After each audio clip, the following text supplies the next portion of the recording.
Hey people, it's finally this time of the year, and today we are going to be choosing a league starter build for the new league of Path of Exile Forbidden Sanctum. Now, I have been playing my own builds for the past 5 leagues, mostly because I didn't really see any fun archetypes coming up in the past little while, but for this league I have decided to play something new, something fun, and hopefully something actually good. Now, one of the reasons why I'm playing a new build is because of how the new league mechanic is working and how it's seemingly going to be rewarding for people.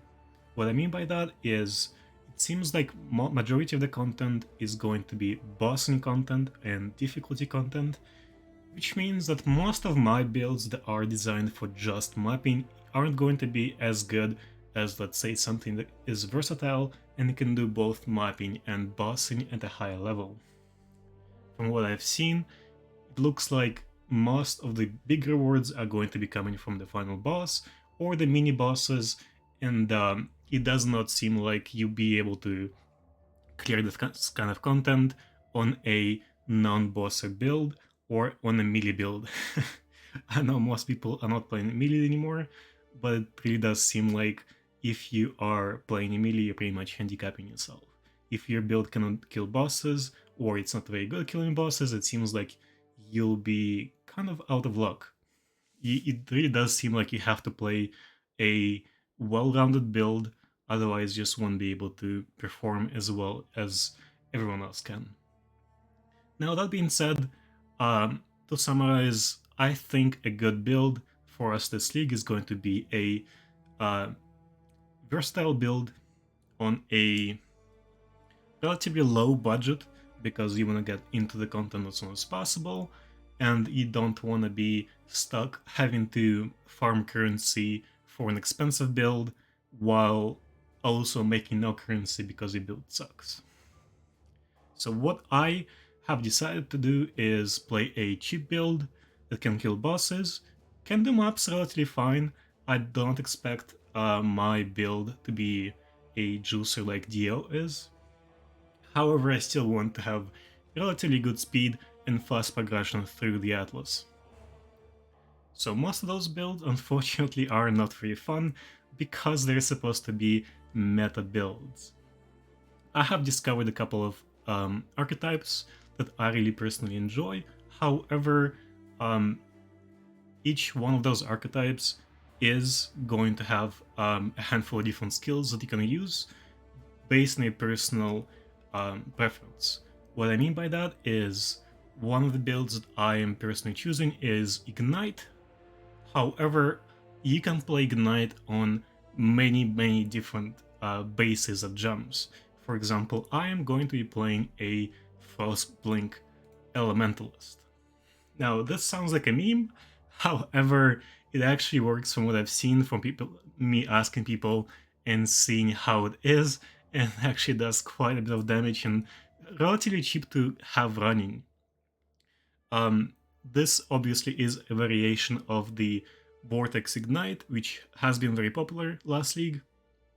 However, this is a cheaper version, or relatively the same price, and it seems to have a bit more damage on a lower investment because of how cheap the uniques are, and you can effectively have a level 31 Frostblink in your 6 link.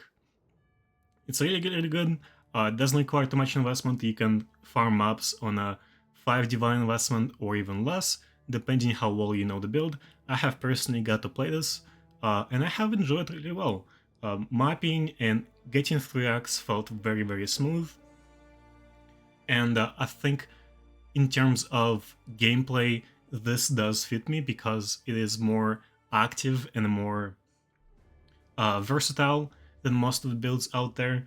I think that this build has a potential to be a very good and smooth transitioner to an expensive build that you might play later on, while still being able to do pretty much all the mechanics. You should be able to kill the Cyrus, Maven, Uber Elder, and Shaper for your Atlas. It shouldn't be that much of a problem, and most of this is going to be fairly viable and very cheap.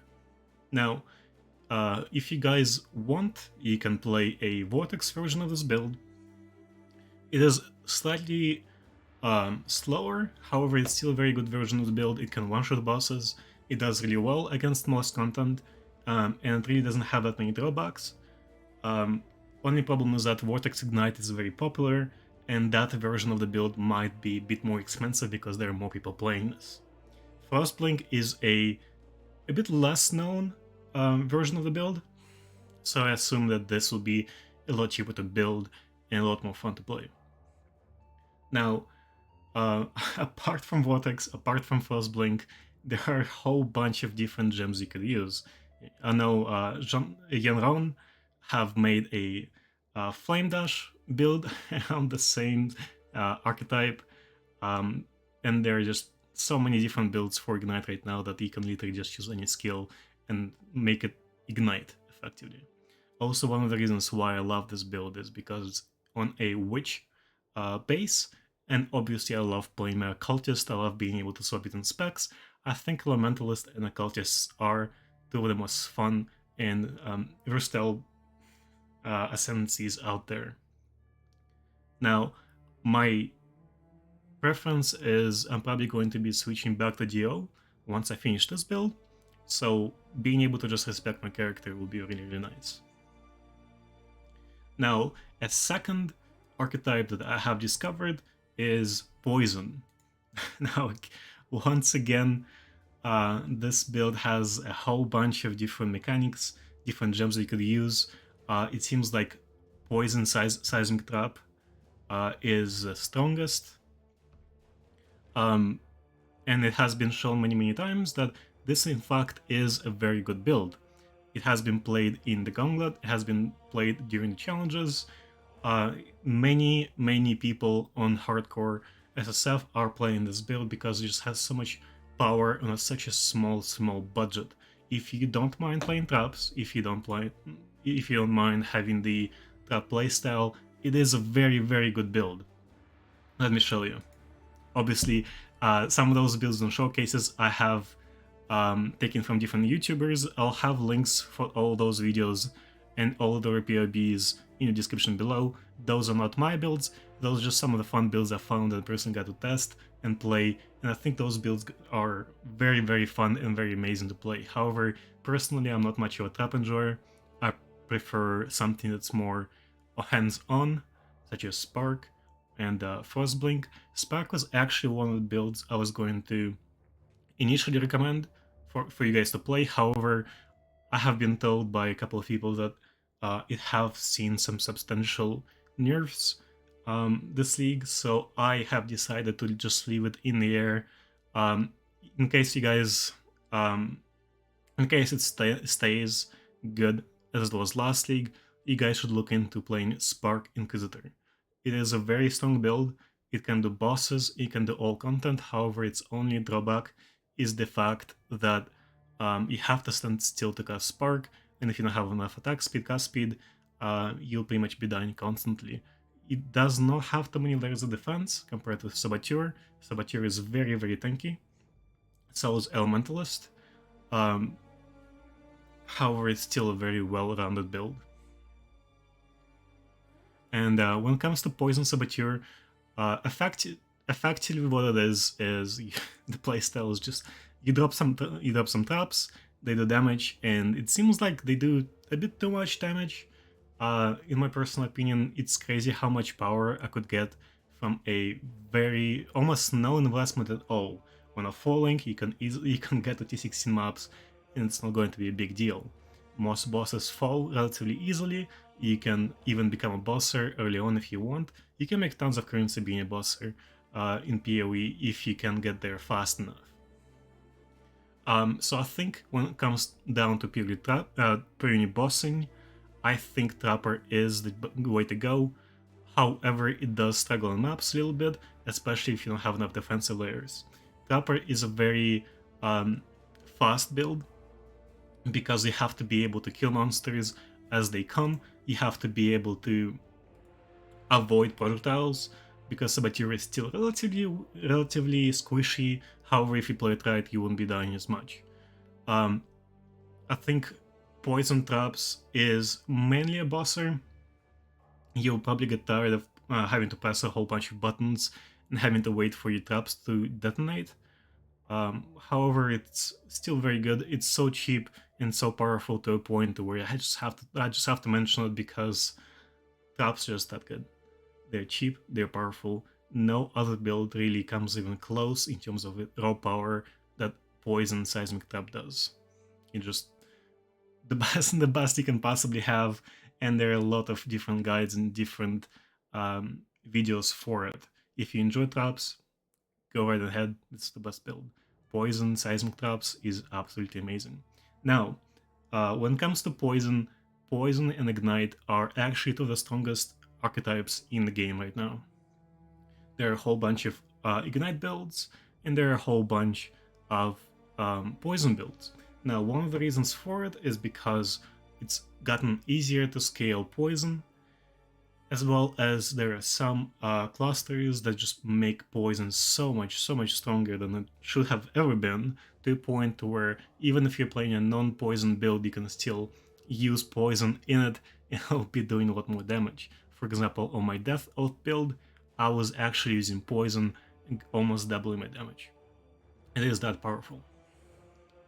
Now, if you don't enjoy traps, there are different variations and versions of this build. You can play Poison BV, you can play BFPV again. It did get slightly buffed. I don't think it's going to be as good as it used to be. However, it's still a decent choice. There's just so many different skills you could use for Poison, but personally, I would stay away from Poison BV because it does feel a little clunky. It is a melee build after all, and you want to be able to kill bosses and monsters from far away. You need a very versatile and very fun build to play for the league start. I think that playing any build that's a melee based build, or even where you have to stand close to the boss, I think those builds are going to be struggling quite a lot. So for the time being, I think some of the best choices for the league start is going to be Poison Seismic Trap, and Frostblink Elementalist, Vortex Elementalist, and any Ignite version of the Elementalist you can play and have lots of fun. It should be relatively cheap, however, we'll see how expensive it ends up being. I remember back in the day when Burning Arrow was supposed to be super cheap, and it ended up being one of the most expensive builds in the entire game. So yeah, if you guys have any questions, please let me know. I'll do my best to respond and help you guys choose a build, but for the time being, I'm going to leave all of the guides and the YouTubes in the description below, and I'll let you guys choose what you want to play. I hope you guys have a good one, and I'll be streaming the Leaks launch when it comes out all the way, probably 24 hours a day. Thank you all, and I hope to see you soon. Bye.